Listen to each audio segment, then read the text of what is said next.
Salut à tous! Alors cette vidéo est, entre guillemets, un remake de l'ancien top. Et je sais pas si je vais la supprimer la vidéo, mais sûrement, car je trouve qu'elle est trop courte. Même moi, en voyant le temps, j'ai pas trop envie de cliquer. Il y a que la miniature où ça va. Et c'est vrai que je me rends compte que j'ai pas dit assez pourquoi je l'ai placé là, tout ça. J'ai pas donné assez de détails sur certains films. Du coup, j'ai regardé mon top Star Wars, car c'est celui dont je suis le plus fier. Et faut que je fasse aussi des critiques sur 10 autres films de la saga. Et du coup, voilà. Les informations sont maintenant dites, il est temps de passer au top. Je sais déjà qu'il n'y a pas eu beaucoup de vues sur la dernière vidéo, et je comprends un peu, mais du coup je le redis là, j'ai quand même beaucoup réfléchi avant de placer ces films, car j'aime tous les films et certains que j'adore, et vous verrez de toute façon. Alors en 8ème position, ça va sûrement en surprendre beaucoup, mais j'ai mis La Chambre des Secrets. Comme je disais en intro, j'ai beaucoup réfléchi avant de classer, et j'en suis arrivé à la conclusion que le film Harry Potter que j'aime le moins, c'est celui-ci, car c'est le deuxième film qui suit parfaitement le premier. On sait dans quel monde on vit, et on n'est pas trop surpris de voir certaines choses, à part la voiture volante je pense. Ce film est cool car c'est dans celui-ci qu'a introduit Dobby. C'est quand même assez marrant et impressionnant dans un sens de voir Ron et Harry ne pas traverser le mur pour prendre le Poudlard Express. Du coup tu te dis qu'est-ce qui va se passer? Mais je sais quand je regarde le film plusieurs fois qu'ils vont prendre la voiture. Et je me dis mais attendez près de la voiture. Mais étant donné ce qui se passe après, c'est peut-être pas si mauvais que ça qu'ils prennent la voiture. Le film a assez bien vieilli. La Chambre des Secrets est vraiment impressionnante. Et c'est cool de retrouver les premiers personnages du premier volet. En 7ème position, justement j'en parlais à l'instant, j'ai mis À l'école des sorciers ou The Philosopher's Stone en VO, c'est le film où on découvre tout, que ce soit le Poudlard Express, Poudlard, les personnages, l'univers, etc. Ce film a moins bien vieilli que le deuxième, mais je le préfère quand même. J'aime bien l'évolution qu'ont les personnages dans le film. Au début, ils découvrent tout, et nous spectateurs c'est pareil, et pendant le film, on en sait autant. C'est ça que j'aime bien dans ces films.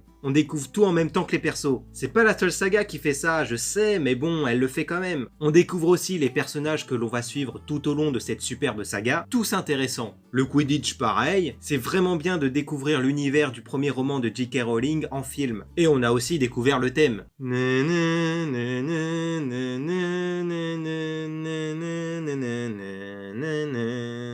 Et ça c'est devenu culte. En gros c'est le parfait commencement et j'aime moins ce film que ceux qui vont suivre. En 6ème position j'ai mis L'Ordre du Phénix. Comme je l'ai dit dans ma critique, c'est un second début. Car le film d'avant, Voldemort est de retour, et dans ce film, les sorciers se préparent à l'affronter. On voit que c'est une seconde partie. Attention, je dis pas qu'il faut commencer par ce film. C'est comme commencer Dragon Ball Z avant Dragon Ball. Dans ce film, on retrouve un peu la douceur, entre guillemets, du premier film. On commence quelque chose de nouveau. Tu te dis, mais qu'est-ce qui va se passer par la suite? Bon, on se posait déjà la question dans le film précédent. En fait, on découvre l'extérieur de Poudlard. Bon, c'était le cas dans les films précédents, mais je vais m'expliquer. On découvre le ministère de la magie, on en parle depuis le deuxième film, dans les romans c'est dès le premier il me semble, et dans ce film, tout Poudlard est touché de près, car le ministère veut écarter Dumbledore, le professeur Trelawney a failli se faire virer du château, et tu sens que c'est la merde. C'est un truc qui peut avoir des conséquences, c'est l'anti-premier film. Car dans le premier film, Poudlard est mis comme endroit sûr et quasi parfait, et dans ce film, l'école est menacée de ne plus exister. En tout cas, ça serait différent. Et je le mets là aussi, car c'est le premier film Harry Potter que j'ai revu après plusieurs années. J'avais vu le premier quand j'étais assez jeune. Je me souviens surtout de la scène au zoo avec le serpent. Et le 5e film, je l'ai loué dans une bibliothèque. Et ça a été vraiment ce film qui m'a plongé à 100% dans cet univers, même si je connaissais déjà de nom avant. Du coup, il a une place particulière, mais je le préfère moins que les autres suivants de la liste. En 5e position, j'ai mis Le Prisonnier d'Azkaban, l'un des films qui m'a le plus marqué. Mon lien avec ce film, c'est la première bande-annonce. Je sais plus c'était sur quel DVD, mais à chaque fois je voyais la bande-annonce. En même temps c'est logique. Et c'est un des films HP que j'avais le plus envie de voir. Et la première fois que je l'ai vu, je sais même plus c'était quand et comment j'ai eu le film. Mais j'ai bien aimé. À certains moments, quand je repense à ce film, je me dis que c'est celui que j'aime le moins. Mais quand j'y réfléchis bien et que je re-regarde le film, je le préfère au film précédemment cité. Que ce soit Bugs, Sirius Black, la BO, etc.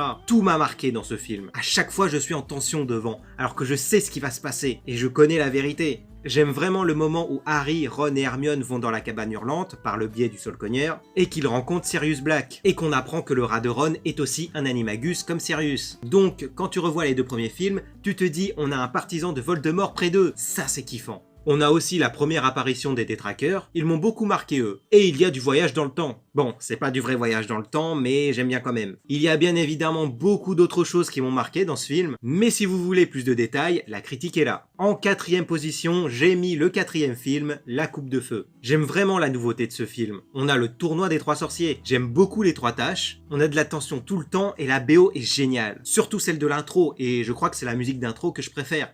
Ah, mais celles des prochains films sont assez cool quand même. Mais bon, je kiffe cette intro. C'est dans ce film qu'on voit la première fois des dragons, on a l'introduction des aurores avec Monsieur Maugréfoleuil. Ce film fait vraiment un bond en avant dans le sombre. Il fait quasiment noir tout le temps dans ce film. Bien sûr, il y a des moments de jour, mais quand je dis sombre, c'est qu'il y a aussi un mort. Et il y a le retour de Voldemort. C'est dans ce film que la nouveauté commence. Car dans les précédents, on suivait les cours à Poudlard. Et là, beaucoup moins. Comme j'ai dit pour le précédent film, si vous voulez mon avis en détail, la critique est dispo. En troisième position, j'ai mis Le Prince de Sang Mêlé. J'ai mis du temps à voir celui-ci, et j'ai vraiment kiffé la première fois que je l'ai vu en DVD, car malheureusement, je l'ai pas vu au ciné et j'aurais bien voulu. Ce film a l'éclairage gris, pendant tout le film, car c'est un film gris. Et c'est comme le 3, on ne voit pas Voldemort, on voit juste Tom Jedusor dans des flashbacks. Enfin, plutôt par le biais de la pancine. J'ai vraiment aimé toute l'ambiance du film. En plus, ça commence juste après l'Ordre du Phénix. Enfin, juste après la mort de Sirius. C'est plus un flashback entre guillemets. Mais je trouve ça cool que Malfoy soit un mange-mort, mais a quand même du mal à tuer Dumbledore, car il a essayé à plusieurs reprises dans le film. Et il essaye aussi de savoir comment fonctionne l'armoire à disparaître, pour ramener les mange-morts. J'ai vraiment aimé aussi la BO. De toute façon, toutes les BO de tous les films sont bien. Et la fin avec Rogue me donne toujours du frisson. Bon, pour les deux prochaines positions, vous savez quels sont les films, mais vous savez pas quelle partie je préfère. Alors je vais vous le dire tout de suite. En deuxième position, attention c'est parti, j'ai mis Les Reliques de la Mort, partie 1. C'est le premier film Harry Potter que j'ai vu au ciné. Et en plus, après Le Prince de Sang Mêlé, je voulais voir ce film. J'allais pas attendre la sortie DVD quand même. Et j'ai vraiment aimé l'ambiance du film. Je sais, je le dis à chaque fois, mais j'aime l'ambiance de tous les Harry Potter. C'était cool de revoir Voldemort après son absence dans Le Prince de Sang Mêlé. Et surtout au début, avec ses mange-morts. Et tu sens que la menace est partout. Surtout que Dumbledore est mort. Et quand tu revois Rogue aux côtés de Voldemort, ça fait triste quand même. Et je crois que ce film est le plus long de la saga. J'aime bien la nouveauté qu'apporte ce film.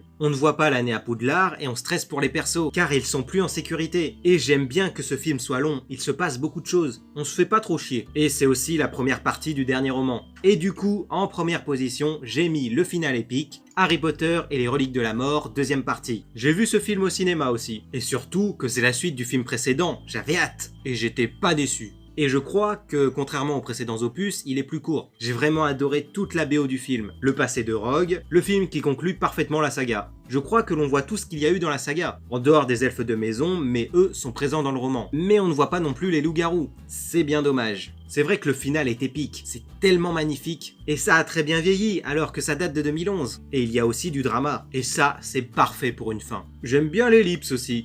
On a un parallèle avec le premier film, on finit comme ça a commencé. Ça faisait bizarre de voir nos trois héros adultes et avoir des enfants. Cette fois, ils étaient de l'autre côté de la barrière. En gros, ce film est génial. Tu as du drama, de l'épique, de l'émotion, tout ce qui fait une bonne fin de saga. C'est mon film préféré de la saga Harry Potter, car tout se termine. Et dans ma critique, il y a plus de détails. Car je vais pas tout répéter, car c'est pas le but et il me faut des vues sur les autres vidéos. Alors, pour allonger la vidéo, je fais le récapitulatif du top. Top 8, Harry Potter et la Chambre des Secrets. Top 7, Harry Potter à l'École des Sorciers. Top 6, Harry Potter et l'Ordre du Phénix. Top 5, Harry Potter et le Prisonnier d'Azkaban. Top 4, Harry Potter et la Coupe de Feu. Top 3, Harry Potter et le Prince de Sang Mêlé. Top 2, Harry Potter et les Reliques de la Mort, partie 1. Top 1, Harry Potter et les Reliques de la Mort, partie 2. Et du coup, le top fini, la vidéo aussi. Je mets toutes les critiques des films Harry Potter en description. Mes réseaux sociaux, YouTube, Tipeee, etc. pareil. Ma chaîne manga, pareil. Et sur ce, je vous dis à la prochaine. Et on n'oublie pas que Harry Potter, c'est la vie. Allez,